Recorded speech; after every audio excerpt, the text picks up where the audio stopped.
What is up, guys? It is Nathan from, what is up, guys? It's Nathan from Breaking TCG, and today I am going to be analyzing a replay that I did on stream of Cyberdragon versus Eldritch. So I just thought this was a pretty interesting game, and it was pretty back and forth this whole match, and I just wanted to analyze the replay because why not? So, as you can see, so he's going to start off with Magical Meltdown. I've opened an okay hand. It's an okay hand. We got a lot of stuff there, but he's opened pretty well. As you can see, he's gonna like I say think on that. He adds Invoker. So I looked up real quick whether I can Ogre Meltdown here. I can't. So if I had been able to, I would have. Yes, but I cannot. So unfortunately, I'm forced to let this go through. He goes for Invoker. I should go for Invoker here. He goes for Invoker. He goes for Effect. He adds Invocation real quick, and he just makes his Almirage his Secure Guard now. And just the normal Invoke plays here. And he makes a Makaba in defense because you gotta play around that boy that Lightning's from. But it's fine. So he just sends the souls here. Sending Apprentice Illusion. He dumps 2 up souls because he already has the Knowledge Seed in hand. And he gets 2 really good cards, which is Golden Lord here, and he knowledges for those 2, which is insane. So I just Ogre the Eldland real quick here. And he goes to the effects. And he sets on the back row pass with these cards in hand. So, and then he sets Sanguine in the end. So I don't know what this is. So standby phase, and standby phase he goes for the Scarlet Sanguine, and special summoning the Invoke man. Oh, sorry, hold on, I fast forward real quick.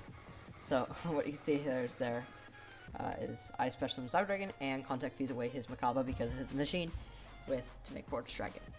So Fortress Dragon gets some counters, and I go for Effective Core, which I'm surprised it actually goes through. So I grab Overflow here because Overflow is, as always, a good card, and we'll get to bop some stuff. And then on that, he goes for that. And this actually unlocks me from machines. But then I realized there is no real good Verite Anaconda play. Because I was going to make a Verite Anaconda play, but I can't get over the Golden Lord. So Seeger goes on itself. And I just clear his board real quick. And during main phase 2, I set that. He does Golden Lord, and he just gets rid of my Overflow here. And he Invoker, searches for his Invocation. Just does his normal stuff again. And this is typical Invoke combos. He gets rid of my core, which is why I dumped 2 in the grave. Or one of the reasons anyway, just because, it's good. I could, and this was the option to get Naxx on the field, but it's a good thing. And he goes for Lord, his graveyard effect, but and I damage step, because, you do it. And then Seeger on itself, but he has Makaba negate it, and it vanishes itself. And so I'm down to like 1 card with nothing there. And 4,000 life points, and I believe I just top deck something pretty useless here, and I scoop it up. Yes, yeah, that's what happens. So, we're in siding now. I've lost game 1. So, I am going to decide to blind second this game. As you can see, I am going to blind second, and we have opened one of our blind second cards here, evenly matched. And he goes for Eldland, and I'm pretty much just letting all these plays go through here. He goes ahead and searches for, I believe, Golden Lord here. Might have been something else. Sorry if it was something else. Golden Lord comes out. Yeah, he just stood for Golden Lord. Then he uses Souls. Sending Apprentice Illusion. Uses the effect to dump 2, and I Valor it, and he does go Knowledge on it. But Souls still did not do very much, as I did have the Instrument to Veil it, and during the end of his turn he ends on a Sanguine, and this setting a, he has nothing in graveyard else besides that, so he's just gonna go through his deck. He's gonna set a white Elixir, so that's a Sanguine, and that's a White Destiny. So I just have to get over that. So I'm immediately going to go to battle phase to use my evenly matched here, and he summons this only to just banish his Golden Lord face down, which I thought was extremely weird, and he keeps his White Destiny, which can summon from hand because he has no Golden Lord in grave. So I discard some Galaxy Soldier, and then I use both effects to grab a Cyber Dragon and a Galaxy Soldier from my deck. So I can special summon that again, and I can make a Nova here. Nova detaches. That's only, point out here, this is 4 summons here, so I can make an Infinity, and I can get, that's the 5th summon. So it plays around Nibiru,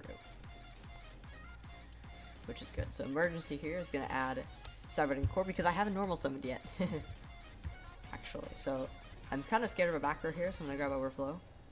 Just as insurance for, you know, make sure I don't die to anything next turn. And I'm going to set the Overflow and pass on an Infinity and a Seeger. So he's going to flip White Destiny on the end phase, and I'm just going to think about it and say, I don't really want Golden Lord to come out.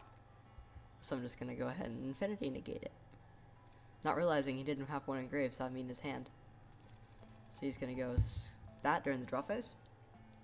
Grab himself that, and he's going to forget that he was still in draw phase.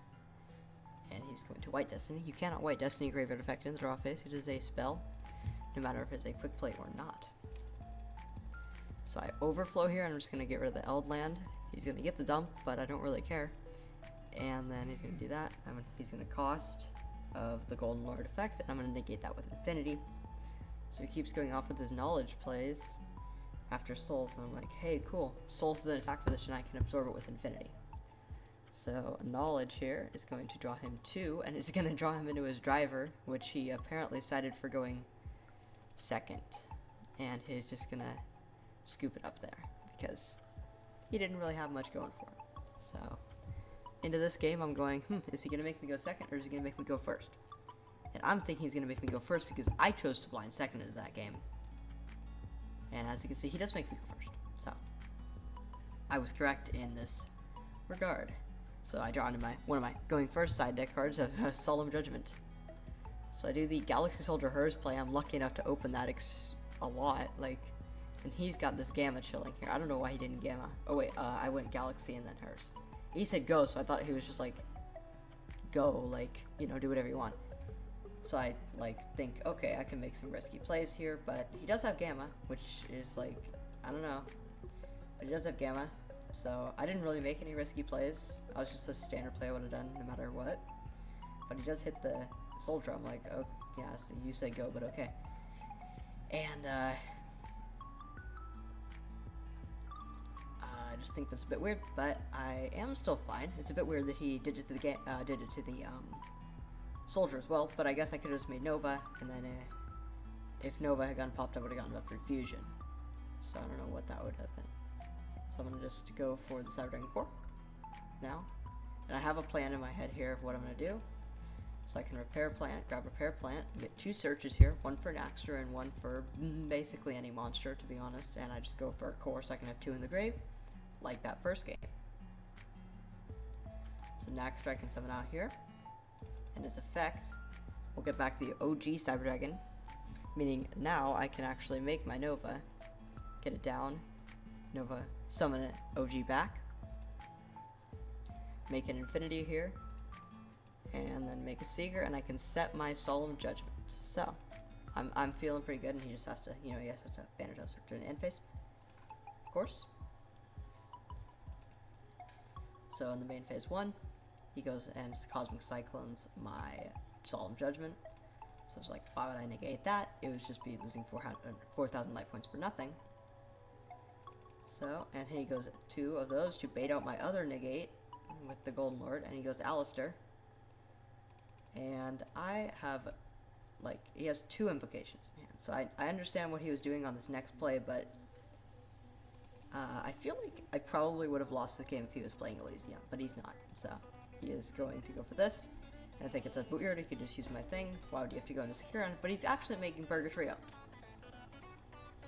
So Invocation goes back to deck for the Invocation Graveyard effects. And Alistair goes back to his hand. So he's now going to make the Invocation play, discarding Alistair, and banishing, I think one of my cores, to summon Mechaba with no negate, because he has no cards in hand. And now, as you see, he has turned off the Invocation engine because he cannot, use the grave effect of Invocation because he has got his Alistair in the graveyard and not the Banish Stone. So he's going to have to find another Invocation or something, or another Alistair, if he wants to get that engine going again. It's the same as like DD crowing the invocation, so it can't get the grave effect. So anyway, I mean, it's a bit weird. And he goes for Purg, and I use my Seeker effect to boost the Infinity instead of the Seeker, just to keep Infinity around here. And he just goes for that. And I go draw face. I see the Overload Fusion. I am thinking, oh boy, this is amazing. Overload Fusion is super good here. This is why you play 3 of this card. It's amazing. It just summons Rampage Dragon, and Rampage Dragon gets you pluses and pluses upon pluses. So anyway, we're gonna go into, and we're gonna take his Mecha Buff with Infinity. Purg might have been a better target here, just because it does get the extra attack, but I decided to take Mecha Buff. So I just take the Mecha Buff here. I Overload Fusion, and I think at this point he just skips it up. I make Rampage. I don't get the Rampage. Rampage will send those 2. Hers effect will activate, and I think, is it now? Yeah, I'm gonna add back Naxter. Now he scoops it up. So, but I do make the optimal play. I'm gonna show you guys what the play is here. So we make summon Naxter because we haven't normal summoned yet. We summon back the Nova, and then because Infinity is not hard once per turn, we make Infinity, attach the Purg, and then attack for game. So that was the optimal play in that situation. And that was how we were able to bring the game back. Well, not the game back. We were kind of winning already, but yeah. So that is just you know, some Cyber Dragon gameplay. I thought it was a pretty good match, pretty interactive, pretty fun match to play, honestly. Except for the points where I thought I was gonna lose, but we can ignore that. And comment down below if you want more videos like this, or if you want more like analysis type videos on Yu-Gi-Oh, because this is like the first Yu-Gi-Oh video on this channel. That's not a stream highlight. So yeah, I'm streaming Yu-Gi-Oh, twitch.tv/breakeven_TCG.